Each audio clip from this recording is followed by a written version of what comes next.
The ONS have published their latest statistics around net migration, and the figures are high. We're talking about 906,000. And it's led to outrage from Kemi Badenoch, the leader of the opposition, the Conservative Party's leader. And she's being, in one sense, very humble. She's saying Conservatives have got this completely wrong over the last 14 years, and it's going to be different under her leadership.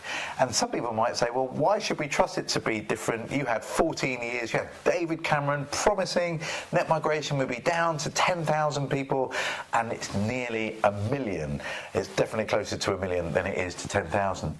And what are you supposed to do? How are you supposed to trust government under those circumstances? I want to say 3 things about net migration, and the first is we should stop seeing net migration as a net negative. It is a net positive.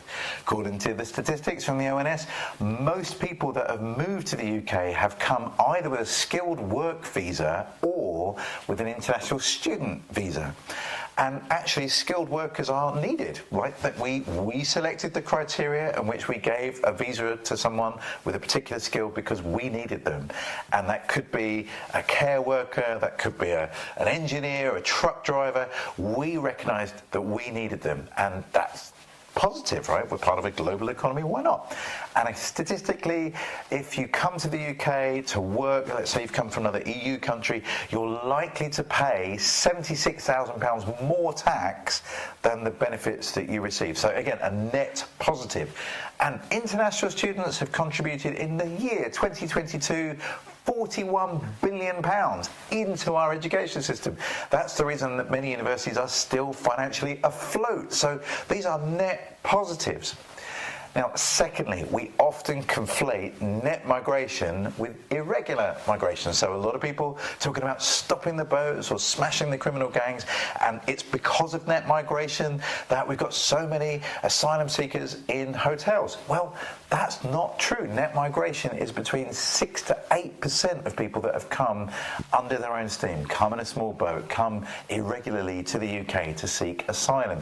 So it's not fair to make them the focus. You're focusing on 8% of those that have arrived rather than 92% of those who arrived. So stop conflating the two. And thirdly, I want to say to those that are saying there ought to be a cap on migration, I'm open to that. I am open to that. My family has a cap on how many people we're allowed to look after. We're a fostering family. We're approved for 3 children who are looked after. If we need to look after in an emergency 5 or 6 extra children, we can, but we've got to get permission to do so first of all, and we have done in the past. And we're recognising that our capacity as a family is more than what you might expect, but it's not infinite, right? We can't look after 1,000 people in our home because we cease to be a family. We become a children's home, an institutional care home, or an orphanage, and I'm someone who doesn't think orphanages are great for children. So I think we can set a cap. That's not inappropriate for us.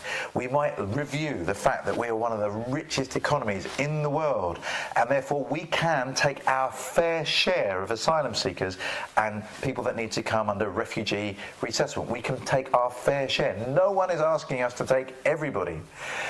But I want that cap to be set by xenophilia, not xenophobia.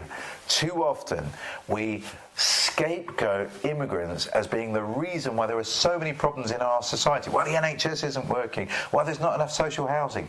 But actually there are other reasons why those things aren't working. You're more likely, as it's often said, to be served by an immigrant in the NHS than you are to have an immigrant ahead of you in the queue. It's because we've welcomed doctors and nurses from many countries around the world that we have a functioning NHS at all.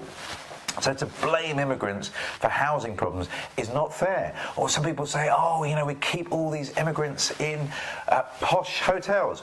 Well, number one, they're not posh. Number two, the reason why asylum seekers are in hotels is because we didn't allow them to work. I'm very happy for us to allow asylum seekers to work. They want to work. They want to contribute. They don't want to sit around doing nothing. It's not good for their mental health, and it's not good for our economy. So I think we can have a compassionate and controlled approach to immigration. I think we need to think about immigration not only as a net negative, but to think of the positives. For example, like if you are walking down Oxford Street, I've yet to meet a shop owner that says, there are just too many people here. In fact, we want more people to be on Oxford Street because we want them to pay and spend money. Similarly, it's great having people with skilled work visas, and it's great having international students here. Why would we want to turn down net migration just because it sounds like a big number? I think we can have a cap on immigration, but that cap shouldn't be based on xenophobia, on fear. It should be based on looking at the details. I think net migration is a blunt instrument. It's not fair to just say, oh, there's a lot of people coming here, therefore we've got to close the door.